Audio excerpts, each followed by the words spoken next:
جان اللہ کے نام پر قربان کر دوں گا، مگر یزید پلید اس فاسق اور فاجر کی بیعت نہیں کروں گا۔ کربلا کے میدان میں آپ کو گھیرا گیا، آپ اصول پر قائم رہے، آپ پر پانی بند کیا گیا، آپ پر کھانا بند کیا گیا، آپ اصول پر قائم رہے۔ کون ڈرا سکتا تھا میرے حسین کو؟ کون؟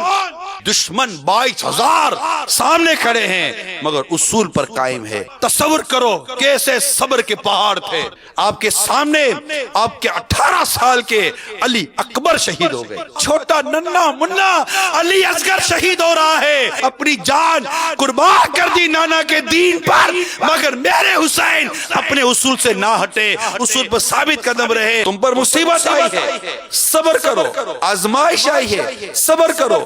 جو اقتدار کی ہوس اور اقتدار کے نشے میں آ کر ظلم کرتے ہیں، انہیں یزید کے انجام سے سبق حاصل کرنا چاہیے۔ اس کو یہ ڈر تھا کہ اگر حسین بچ گئے تو میرے اقتدار کا کیا بنے گا۔ اے ظالموں، اللہ دیکھ رہا ہے، جو بھی ظلم کرتے ہیں سارے کے سارے جانو اللہ دیکھ رہا ہے۔ اٹھو میرے میٹھے اسلامی بھائیوں، اور ایک عزم، ایک ولولہ لے کے اٹھو، خود اپنے کردار کو درست کرنے میں جذبے کو استعمال کیجئے، پکا ارادہ کریں۔